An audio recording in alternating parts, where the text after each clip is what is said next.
नमस्ते।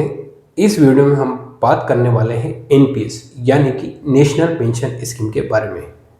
कई लोगों को ये कन्फ्यूज़न होता है कि एनपीएस पे डिडक्शन मिलेगा या फिर नहीं मिलेगा, और मिलेगा तो कितना मिलेगा।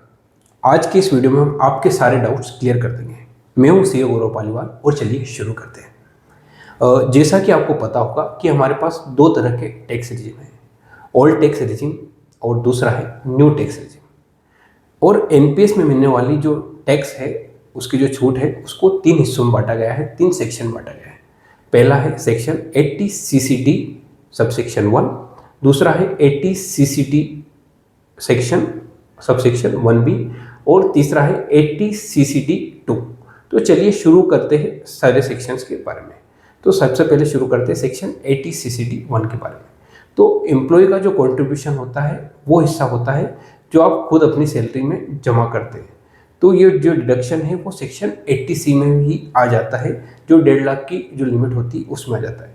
तो यानी आपने पहले से ही 80C की जो लिमिट है भर दी है LIC से या PPF से, तो इसमें जो है एक्स्ट्रा जो है वो बेनिफिट नहीं मिल पाएगा। तो और जो डिडक्शन है केवल ओल्ड रिजिम में मिल पाएगा, न्यू रिजिम वालों को इसमें फ़ायदा नहीं मिल पाएगा। अब बात करते हैं 80 CCD 1B के बारे में। तो ये होता है एक्स्ट्रा कॉन्ट्रीब्यूशन, एक्स्ट्रा बेनिफिट। मान लेते हैं कि आपने 80C जो 1.5 लाख की जो लिमिट थी आपने पूरी कर ली। अब आप एनपीएस में एक्स्ट्रा जो है वो कंट्रीब्यूट कर सकते हैं और 50,000 तक का डिडक्शन आप ले सकते हैं। और ये जो बेनिफिट मिलेगा आपको केवल ओल्ड टैक्स रिजिम में मिलेगा, न्यू टैक्स रिजिम में इसका फ़ायदा नहीं मिल पाएगा। अब हम बात करते हैं 80 CCD 2 के बारे में।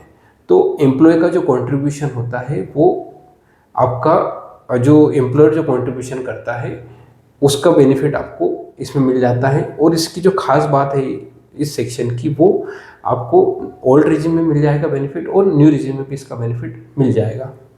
यहाँ पे कुछ लिमिट जरूर होती है कि प्राइवेट एम्प्लॉय जो रहते हैं उनके लिए होती है कि जो सैलरी जो होता है उसका 10%, और एम्प्लॉय जो होते हैं गवर्नमेंट के जो एम्प्लॉय होते हैं उनको 14% का डिडक्शन मिल पाता है। तो आशा करता हूँ एनपीएस में कौन कौन से सेक्शन हैं, आपको कितना जो फ़ायदा है टैक्स का फ़ायदा मिल सकता है, न्यू टैक्स में फ़ायदा मिलेगा या नहीं मिलेगा, ओल्ड टैक्स जो रिजिम है उसमें आप क्या फ़ायदा उठा सकते हैं।